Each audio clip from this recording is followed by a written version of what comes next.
Kakalosh Boker or Bekiim Halacha 386, page 189, Halacha Aleph.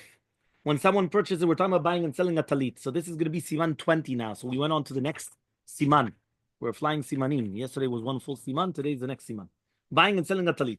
When someone purchases a talit with tzitzit attached to it from a Jewish merchant, he may assume that the tzitzit obviously are kosher. Even if he purchases it from a non-Jewish merchant, he may assume that it's kosher as long as the merchant claims that he received it from a Jew. He's trusted in this matter since it is unlikely that he would risk ruining his reputation, right, by lying and then being contradicted by the Jew who supposedly sold the talit to him. If someone purchased,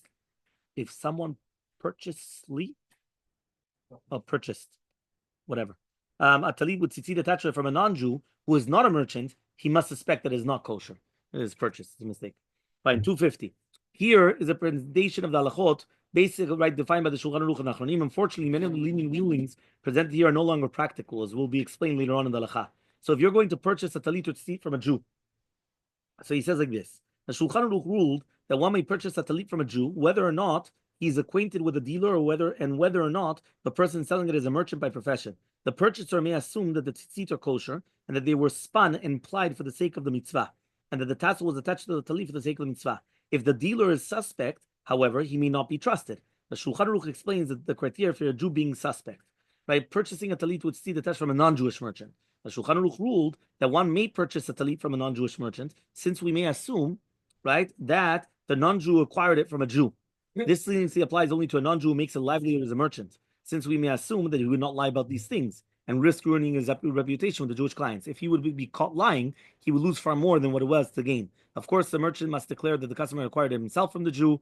The merchant does not have the talitot as part of his regular stock, right? As long as he makes his livelihood in the retail business, he may be trusted. After all, if he would be caught lying, that's it. Okay, so again, obviously we're going to speak about nowadays, does this apply as well? But here you have it.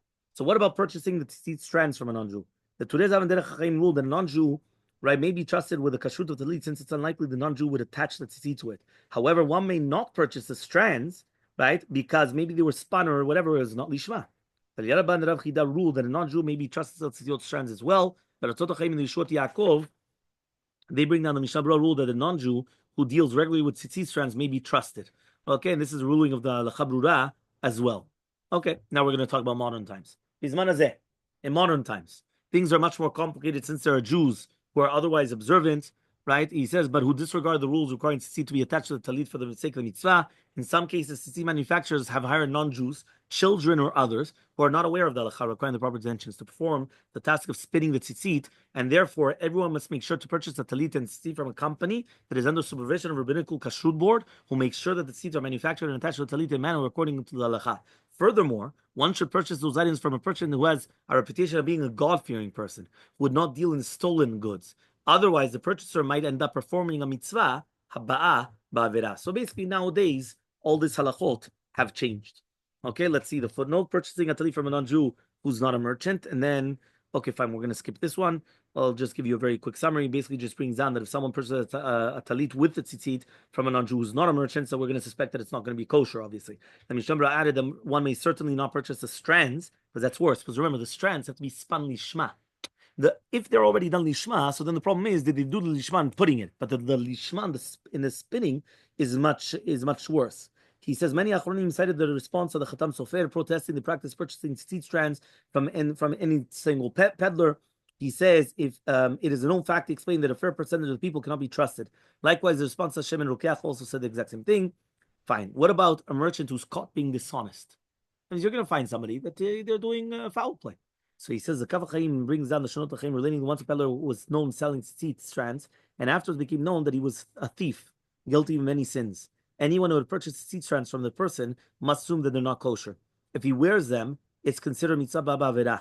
But Rishon LeZion discussed the consequences of performing mitzvah ba'avirah unintentionally. So something incredible. Meaning, mamash, you've got somebody that he's selling, and all of a sudden, he's caught to be a thief. And everyone knows he's a thief. So what happens now? Everything that you bought, you're going to say was be'emet, is not kosher.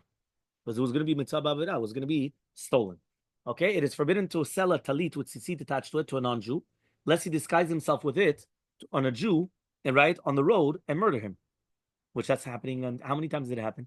That all of a sudden they came in, they put on tzitziot and all these things, and they were going gemurim. Why? They wanted to commit atrocities.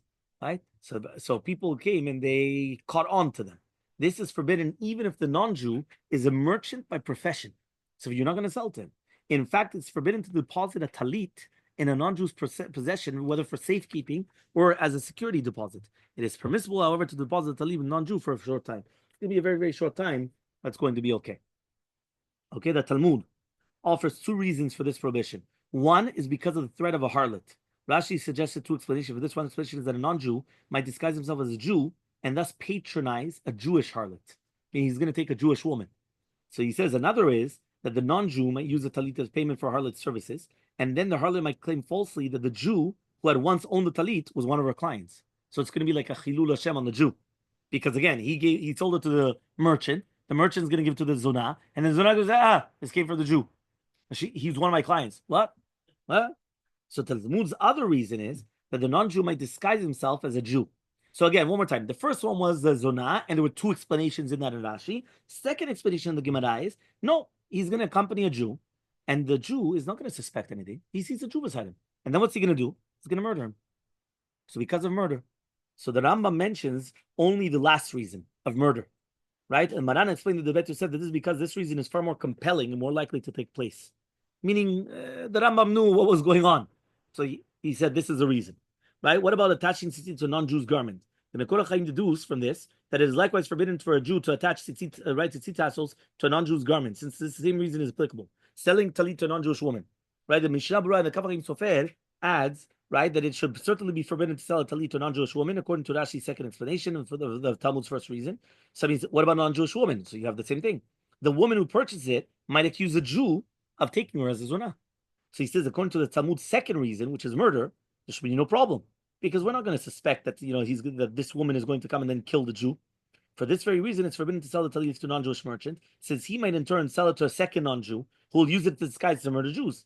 Therefore, it is prohibited, according to either reason, to sell it to a non-Jewish woman. This, by the way, comes very, very interesting when they have it online, because, for example, you're going to sell online, you don't know who's buying it from you. So now what? You're allowed to just sell it to everybody? So I don't know if he's going to get into it, but obviously this comes contemporary times. Chaye Adam. 1 minute. Okay? So he says in contemporary times, Chaye Adam asserted that in contemporary times the average non-Jew is not suspected of murder. Nevertheless, he ruled that it's still forbidden to sell a talit to a non-Jew for the Talmud's reason of the harlot, the zonah. The Kaf HaChaim Sofer countered that the non-Jews are certainly suspect of planning murders in our times as well, and therefore the halacha remains in place. The Kaf HaChaim was a resident in Yerushalayim until his passing in 1939. He remembered vividly the pogroms in Hebron and other cities in itself. That Palestinian Arabs' hatred for the Jews has not subsided even today. Nowadays, Arabs often disguise themselves as Jews in order to carry out terrorist attacks and to pick up innocent hitchhikers and to murder them.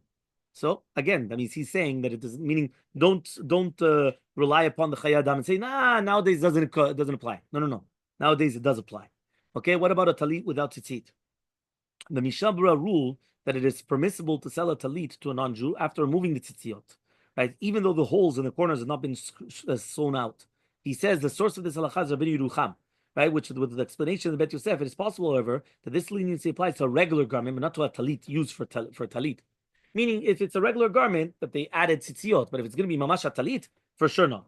Therefore, the talit still presents a danger even without the tzitziot. What about finding a talit in a non-Jew's possession? So response Lev Chaim Falache says that if a Jew discovers a talit with a tzitzit in the possession of a non-Jew who's not a merchant, he should attempt to purchase it from him, even if it becomes necessary to pay, right, more than the worth. This is in order to remove danger of a non-Jew using it to disguise an attack on the Jews.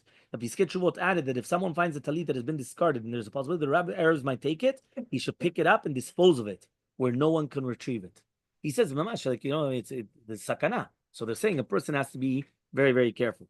The Bach ruled in number 253 that it's permissible to sell a tzitzit to a non-Jewish merchant, but the majority of the Achronim ruled that it's forbidden. It seems to contradict the halacha that it's permissible to purchase tzitzit from a non-Jewish merchant who claims that it came from a Jew. The Achronim resolved it by explaining that the case would have to be where the Jew wrongfully sold its tzitzit to a non-Jewish merchant. So obviously there's a lot of halachot, right? And